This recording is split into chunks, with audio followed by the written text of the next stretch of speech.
Občane je vznemirila vaša izjava, da je Mariboru voda 400% slabša. Kaj je bila prej toliko boljša, ali smo zdaj tako padli? Torej, nikdar nisem in nikoli izjavo 400 krat. Seveda 400% več neskladnih analiz v nobenem primeru ne pomeni 400 krat slabša voda. Kvečemu bi lahko rekli 4 krat, pa vendar še to ni kar tako enostavno za reči. Zdaj mi pa povete, kakšno vodo pijete, z pipe ali stekleničeno?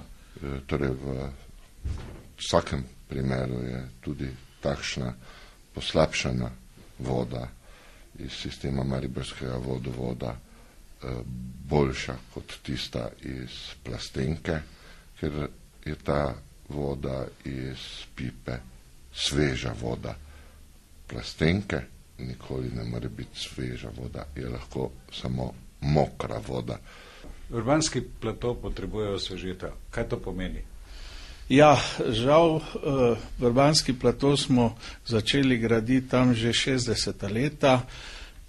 85. je bila v Mariboru kriza, takrat je bil to en investicijski prak, smo zgradili bogatenje, preventivno čistilno napravo, nismo pa zgradili aktivne zaščite tega sistema.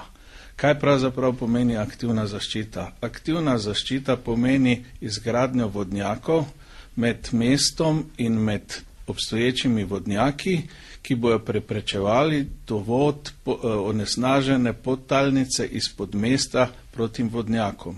To pomeni, da moramo mi od nekod vodo črpati, jo voditi do teh vodnjakov in jih nalivati, da se spremeni ta depresijski stožec in nam potem nekako polovica vode odteka proti mestu, s tem onemogoča dostop onesnažene, polovico te vode pa gre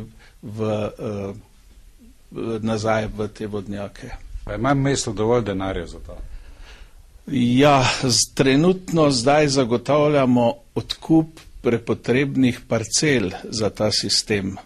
Namreč nasproti Mariborskega otoka je potrebno odkupiti neke parcel, ki so bile ponujene v prodajo in na eni od teh je celo že obstoječi vodnjak, pride pa tu še 9 vodnjakov in črpališče. Zato bomo leto zagotovili nekaj manj kot 100.000 evrov. V naslednjih letih, moram reči, da izdeluje se že dokumentacija za to izvedbo aktivne zaščite, v naslednjih letih pa bomo to verjetno zagotavljali z tudi evropskimi sredstvi. Po vseh zadnjih polemikah o kakovosti mariborske pitne vode, kaj pravite vi? Je pitna ali ni pitna? No, torej odgovor po tej plati je pravzaprav enostaven, je pitna. Res pa, da nas mora skrbeti ne toliko zaradi kvalitete vode, pač pa bolj z vidika tega, kako se ravna s prostorom, kjer vodo pridobivamo. In tu so te glavne skrbi mestne občine Maribor. Predvsem seveda mislimo na slabo kontrolirane gradnje, ki posegajo v razmere v podzemni vodi in ki so vidne tudi s tem, da se zmanjša količine vode. In to je tista glavna skrb. V tem hipu pa lahko rečem, in to je res zelo resno in verificirano sporočilo prebivalcev Maribora, da glede kvalitete oziroma kakovosti vode, zdravstvene primernosti vode ni potrebno skrbeti. Kaj pa govorice o bakteriji E. coli?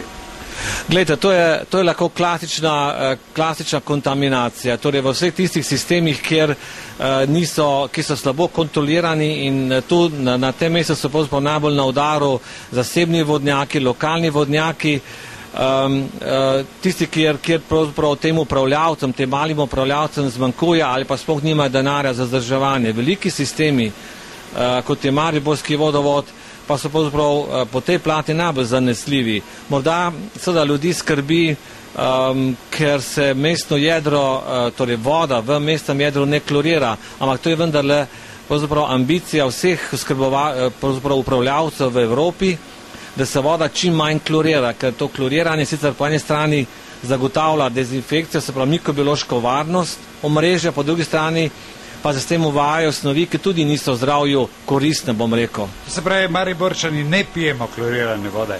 V srčju Maribora ne pijete. Kaj pa okolica? Okolica pa seveda, tam se pa voda klorira, ker je to potrebno, ker to so pa večje razdalje, to so razdalje 10 in več kilometrih, kjer se pa mora zagotoviti, in to je dobro, zagotoviti mikrobiološka varnost na teh večjih razdaljah. Dolenata je 20 kilometrov, da se pravi, in na teh razdaljah seveda so lahko tudi, ne vem, cevovodi spuščajo ali karkoli takega, in je potrebno z dodajanjem dezinfekcijskih sredstev zagotoviti mikrobiološko varnost te vode. Torej odsvetujete plastenke? Glejte, plastenke ne ravno, da odsvetujem, ampak plastenke oziroma pakirana voda je spremljevalka današnjega časa in ni nadomestilo vodoskrbe iz javnega sistema, pač pa je neka dodatni vir, takrat, kadar smo v neki mobilni fazi, nekje smo gibljivi, v posebnih primerih in tako naprej. Ampak niso pa nikdar nadomestilo in če se tako interpretira, se narobe interpretira. Za domačo uporabo plastenka ni nujnost? Ni nujnost, seveda ni nujnost. Ker na zahodu, mi se kako poznamo, se že temu skušajo izogniti, vedno bolj. Zahod je poneumljen.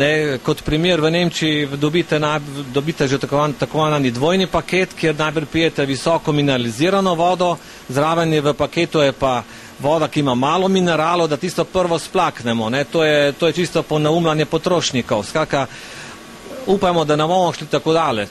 Se pravi, Mariborčano ni treba biti strah, da pijejo slabo vodo? Ne, jaz mislim, da ne, zaenkrat ne. Bolj nas mora biti strah, in to pa res poudarjam, na tem, kako ravnamo s tem prostorom. Kaj pa v primerjavi s Slovenijo, kakšno vodo pijemo? Maribor v primerjavi za Slovenijo pije dobro vodo. Dobro vodo v smislu, da ima malo snovi, ki bi nas lahko skrbele. Lahko mirna duša rečem v primerjavi z Prekmurjem, pa še katerim poljem po Sloveniji. Kaj pa z prestolnico? Tudi